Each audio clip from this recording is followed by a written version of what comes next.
So there's been a long-standing foreign policy in the United States that has transcended at least 4 administrations. And they concern 7 countries in particular. I want to open today by sharing with you a video clip of General Wesley Clark from 2007. I'm going to let him describe the events that happened shortly after 9/11. About 10 days after 9/11, I went through the Pentagon and I saw Secretary Rumsfeld and Deputy Secretary Wolfowitz. I went downstairs just to say hello to some of the people on the Joint Staff who had used to work for me, and one of the generals called me and he said, "Sir, you got to come in. You got to come in and talk to me a second." I said, "Well, you're too busy." He said, "No." He says, "We've made the decision. We're going to war with Iraq." This was on or about the 20th of September. I said, "We're going to war with Iraq. Why?" He said, "I don't know." He said, "I guess they don't know what else to do."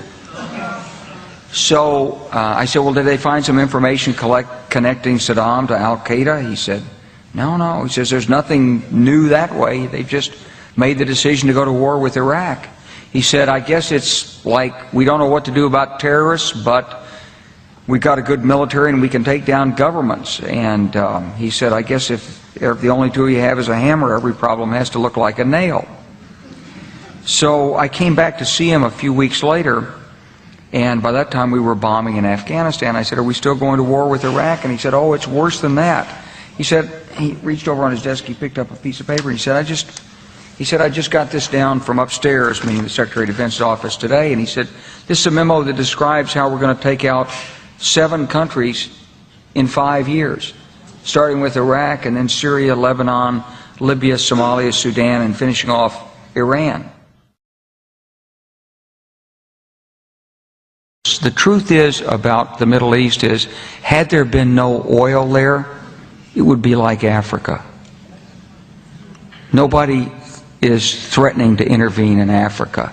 The problem is the opposite. We keep asking for people to intervene and stop it.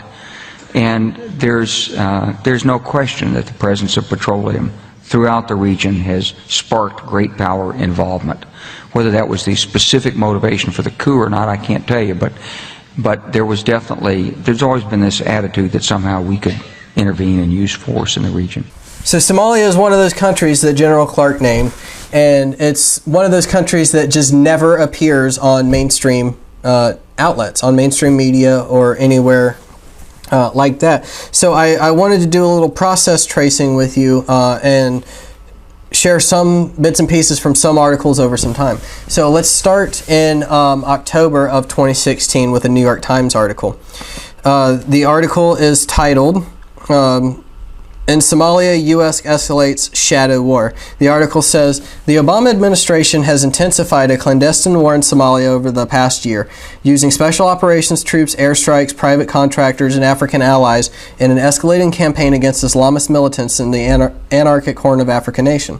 Hundreds of American troops now rotate through makeshift bases in Somalia, the largest military presence since the U.S. Pulled out of the country after the Black Hawk Down battle in 1993. The article goes on, "In its public announcement, the Pentagon sometimes characterized the operation as, quote, self-defense strikes, though some analysts have said that this rationale has become a self-fulfilling prophecy. It is only because American forces are now being deployed to the front lines in Somalia that they face imminent threats from the Al-Shabaab." And that's spot on.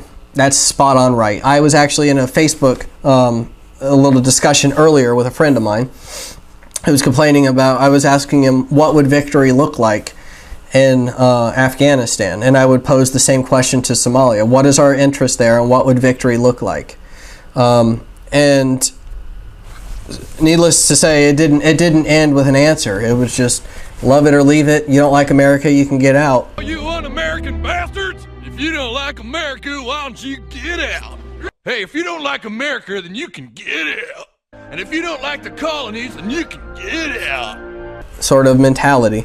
But I made the point, if you're concerned about the U.S. service members who are being shot at by Afghans, it's sort of the definition of asking for it when you occupy a country for 15 years. And you put your military right inside their country, and they don't want you there. You're literally asking for it. I mean, if it was any country who did that to us and just set up shop, you know, outside of Columbus, Ohio, Russian government's just going to build a base right there. It might make the United States a little uneasy. I know, you know, United States citizens would fight back against that, I expect. So that was in October. Then in November, Monday, November 7th, 2016, Reuters shared an article headlined, "Prospects of Offshore Oil Offers a Mixed Blessing for Somalia." Somalia looks more likely to strike oil than gas in its long pursuit of offshore riches, making it easier for the African state to exploit any windfall, but also potentially upsetting the fragile recovery led by its Western-backed governments. The waters off of Somalia, best known for years of piracy, may harbor hydrocarbons at a depth where crude is usually found, seismic services company Spectrum said last week its research showed. This is unlike the seas further along the African coastline to the south where gas is abundant. So what's happened is that since November, in case you missed it, we had an election, and the president has nominated and the Senate confirmed Rex Tillerson as the Secretary of State of the United States. The Secretary of State is tasked with conducting the foreign policy and the high-level diplomacy of the country. And Rex Tillerson was the CEO of ExxonMobil. He was the company man at ExxonMobil for decades. And they find oil off the coast of Africa, and he finds his way to the corridors of government policy. And I want to share this article now from Foreign Policy from today, actually here in April 14th, 2017. It says, the United States will send several dozen troops to help train Somali forces in their fight against al-Qaeda-linked militant groups Al-Shabaab. On March 30th, President Donald Trump agreed to declare Somalia, quote, an area of active hostility, which grants military greater authority to launch strikes. The move suspends 2013 rules that require extensive interagency vetting to prevent airstrikes from hitting civilians. That leads to what's called blowback.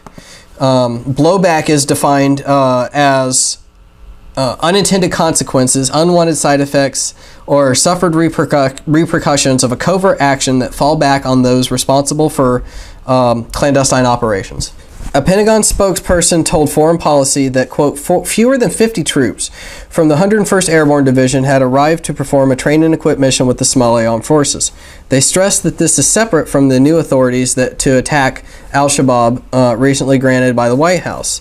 The stepped-up military involvement in Somalia didn't begin with Trump. U.S. Special Operations have had a presence on the ground for years, though regular troops haven't been posted there since 1994.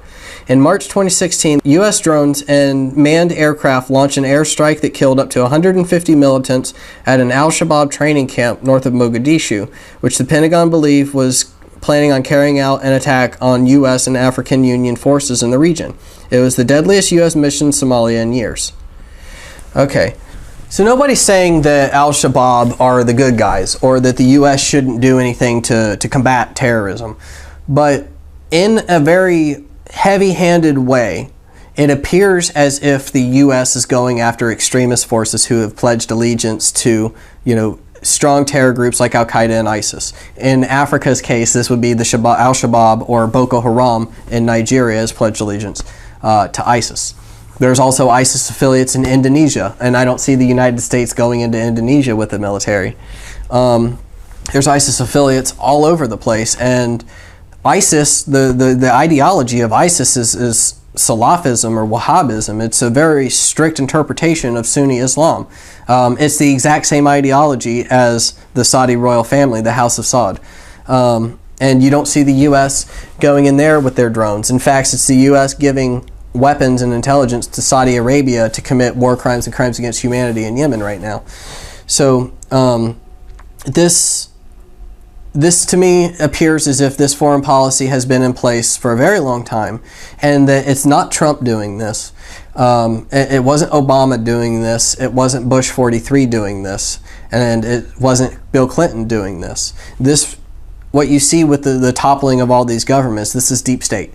This is CIA. This is what they do. The CIA is a rogue agency of the federal government that specializes in overthrowing and toppling governments and meddling in elections, in forced disappearances, and all these other sort of clandestine, horrible operations throughout the world, specifically in Africa and Central America. So this is what's going on, and it's for oil. I mean, the whole war for oil crowd, where are you now? So that's where this is standing. Watch this space, and I will see you next time.